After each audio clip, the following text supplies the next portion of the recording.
करते हैं। अव्वलन यह कि ईस्ट इंडिया कंपनी ने हिंदुस्तान की तमाम सौदे और कई रियासतें के बाद गुजरे ने अपनी हुकूमत में शामिल कर ली थी, जिसकी वजह से हिंदुस्तान में कभी में कंपनी के मुताबिक एक शकूक पैदा हो गई। उन दिनों जो कारतूस फौजियों को दिए जाते थे वह आम ख्याल के मुताबिक सुअर और गाय की चर्बी से लगी हुई, जिनसे उनमें खलबली मच गई। कारतूसों को इस्तेमाल करने से इनकार किया था। उनकी फौजी वर्दियां उतार कर बेड़ियां पहना दी गई। जंग आजादी हिंद का आगाज 1857 ईस्वी में बंगाल के दमदम बारकपुर के मकामात पर हुआ, जहाँ देसी सिपाहियों ने कारतूसों के इस्तेमाल से इनकार कर दिया। उनके ख्याल के मुताबिक सुअर और गाय की चर्बी लगी हुई थी। अंग्रेजी हुकूमत ने उन सिपाहियों को गैर मसला करके फौजी की मुलाजिमत में बर्खास्त कर दी। लखनऊ में भी यही वाकया पेश आया। बर्खास्त उन सिपाहियों ने पूरे मुल्क में फैल गए और फौजियों को अंग्रेजों के खिलाफ भड़काने लगे। 1857 ईस्वी में मेरठ के एक रेजिमेंट को 10 साल कैद बामुशक्कत सजा दी गई।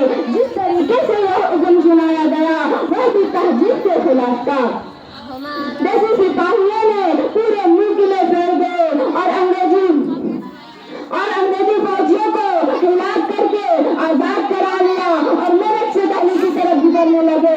मेरठ की सिपाहियों दिल्ली की आमद से दिल्ली की फौजें भी बिगड़ गई। दिल्ली की नौ ताजदार बहादुर शाह जफर की तख्त नशीनी का ऐलान करा दिया गया।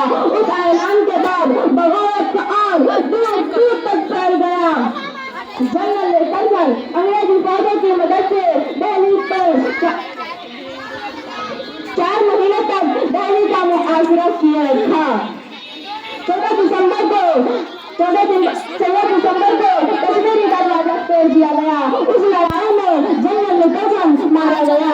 अंग्रेजी और सिख फौजियों ने दिल्ली पर कब्जा करके बहादुर शाह जफर को गिरफ्तार कर लिया। उनके 2 बेटे, एक पोते को गोली से उड़ा दिया गया। अंग्रेजों का दिल्ली पर कब्जा हो जाने से जंग आजादी की रफ्तार मजबूत कर गई थी। मार्च 1858 ईस्वी में बंगाल पर भी अंग्रेजों का कब्जा हो गया। मेरठ, दिल्ली, कानपुर, झांसी के अलावा और मुकामात भी अंग्रेजों के मुकामात में आ गए।